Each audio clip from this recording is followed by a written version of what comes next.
next panelist, Mr. Raymond Walker.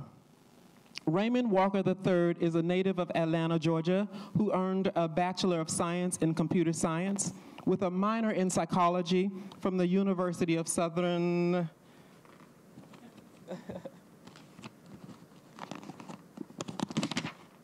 California. Raymond served and led and was ordained within TFAM in 2011. He later decided to pursue his calling to missionary full-time and enrolled in Columbia Theological Seminary, where he into the Episcopal Church and is currently completing a one-year clinical pastoral education residency at Emory University Hospital at Wesley Woods, honey. Raymond resides in Tucker, Georgia, with his wife and 2 daughters, and continues to explore the ministry of hospital chaplaincy, and discern his role within the Episcopal Church. Let's welcome Mr. Raymond Walker III.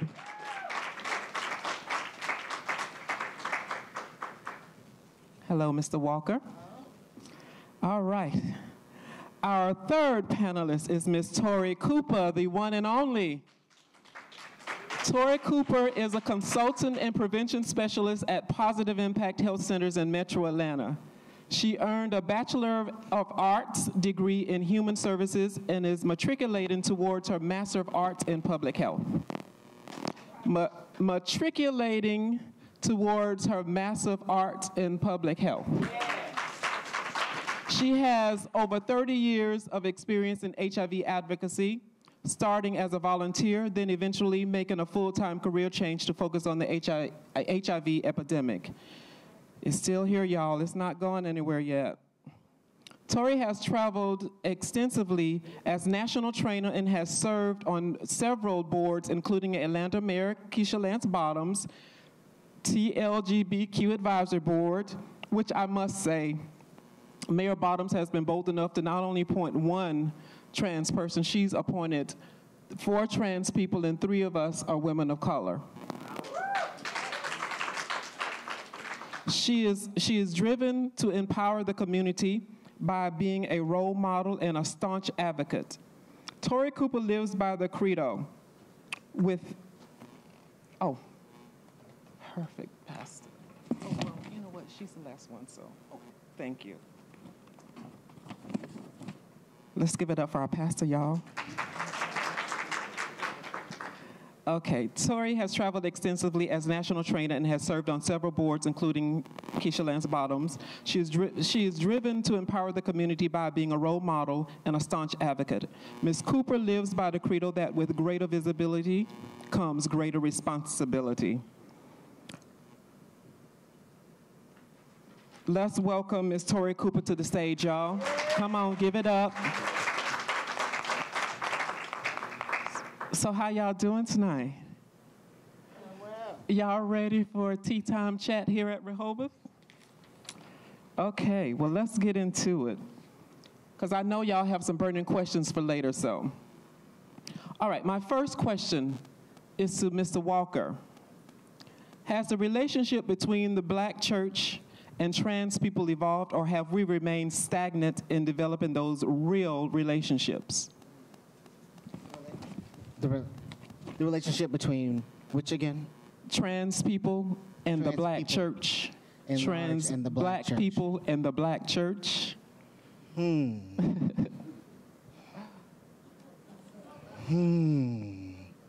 feel like in some ways that's hard to answer. My first mind, my automatic answer is that it's not moving.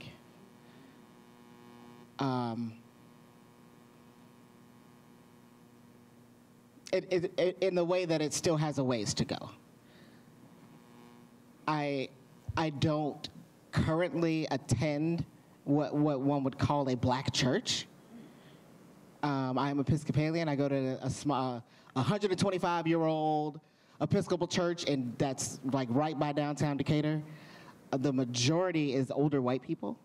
But as a denomination even, I feel like even the Episcopal church struggles with its inclusiveness, if it's not really, I mean, not even inclusiveness, but the integration of trans people, whether of any color, whether of color or not.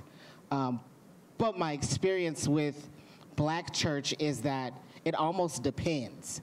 There's these pockets of churches that tend to be able to get on board and be accepting and loving and promote, and supporting the trans community, while at the same time, there's the polar opposite also happening, and it could be on the same street. That's absolutely true. Ms. Cooper. So in response to the question, I am your contestant number 3. So I will start off by saying thank you for inviting me, and thank you for moderating, and what an honor it is to be among such esteemed panelists.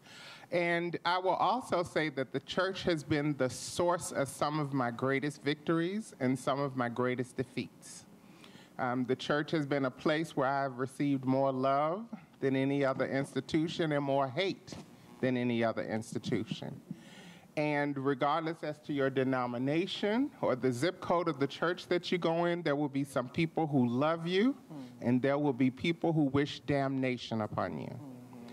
As a proud black trans woman, I find it absolutely interesting that those of us who society deems marginalized to begin with want to further marginalize people who are there for the same reason that you are. I am a huge proponent of blackness and a huge proponent of people's willful desire to live truly and authentically as who they are. And so I look at church as a refilling station, as if we all have batteries. And so church is the place that we go, not because we need anything. We don't need a word. You can sit at home and get a word. You can sit at home and pray, and you can listen to YouTube for more songs than you could possibly hear in a 1.5-hour service. But I look at church as a refill station. And if we go to get recharged there, and we are met with disdain and hatred and ignorance and bigotry and intolerance, then we leave sometimes even emptier than how we came in the door. Okay, so what about the pastor who's preaching all of this intolerance and hate and vitriol, but sometimes you see him hanging out with some of the girls? Sometimes I see him paying some of the girls. It happens. It happens. So what about him? He is a human being. I think, especially in the black church, we have lifted pastors up as if they are superhuman. Okay. Their job, they are called by God to do their job, but so are janitors, and so are teachers, and nurses, and musicians, and a whole bunch of other people. We should praise the work that they do and not their name and their title, in my opinion, as much. As human beings, they are prone to weakness just like the rest of us. Okay. Didn't you just say something to this effect on this past Sunday, Pastor? Okay, there you go. Miss Raphael, what do you think about trans people in the black church? Well, I used to be in ministry myself, and so straight out of high school, I'm 28, straight out of high school, I went into Bible college, and I was preaching, and many of the places I would travel to would be the black church, and so at that point in time, I had not transitioned. I was still extremely closeted, but from what I gathered, being in those spaces, to be gay, black and gay was one thing, but to be black and trans, they weren't even talking about it, So I think to be black and trans in a lot of black churches means to be invisible. It doesn't even mean to exist. I think it would even be a step forward if the conversation was happening. I think a lot of people are content having it under the rug, not discussing it. And so I do agree that there are pockets, there are certain places in the black church community where it is embraced, it is being discussed, such as here. Although, I wouldn't necessarily label it a black church. I know that all are welcome, but by and large, I would say that it's still highly stigmatized. And a lot of progress, a lot of love, and inclusion still needs to happen. Okay, so why is it that LGB people are more, I don't want to say tolerated, but more acceptable to the church as compared to trans people? Why do you think that's such a big deal? Anybody? I think it's a big deal because it still is a new topic for a lot of people. So trans people have been marginalized for years. And what's amazing is that we're not new. When you look up the history of black trans folk, there's a whole history that stretches back to the 1800s, 1700s, so we're not new. But I think because people have strategically worked to keep us marginalized, whether it be in the media, in the church, whatever it might be, other members of what I like to call the rainbow community have come to the forefront and been able to at least be more understood and be more included in conversations. So I think the newness of it, I think the ways in which that we have been strategically marginalized also contributes to it, and just the general fear that surrounds it. There's, I think, ignorance oftentimes keeps it from trans people from being brought to the forefront in the ways that we should.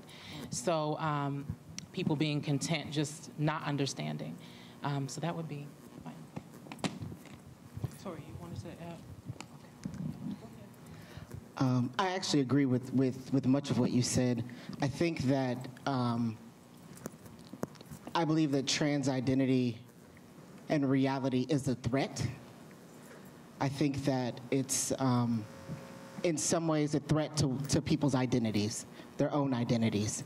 When there's struggles around what it means for, so as a personal example, I had a struggle. We love personal examples, just for the record. You got it. So I had a struggle with a family member around whether or not to tell their child about my history for fear that knowing that would make their child want to transition. Yeah, unfortunately. And I couldn't match, I didn't understand it. Yes. It took a while for me to reconcile, just receive that as their truth of that. I am afraid that if you talk about trans identity to my children, then they will become transgender. Indoctrinated. Yeah. Okay. I don't know. I guess part of me wonders if they have some inclination that their child might be LGBT anyway, and so receiving confirmation from someone as close as me would then make it okay, which it is okay. So I couldn't quite reconcile myself with why that was a problem. But what I receive as being a difficulty for people. So when men are experiencing women transitioning into men, they feel like, well, what does it mean for me to be a man? So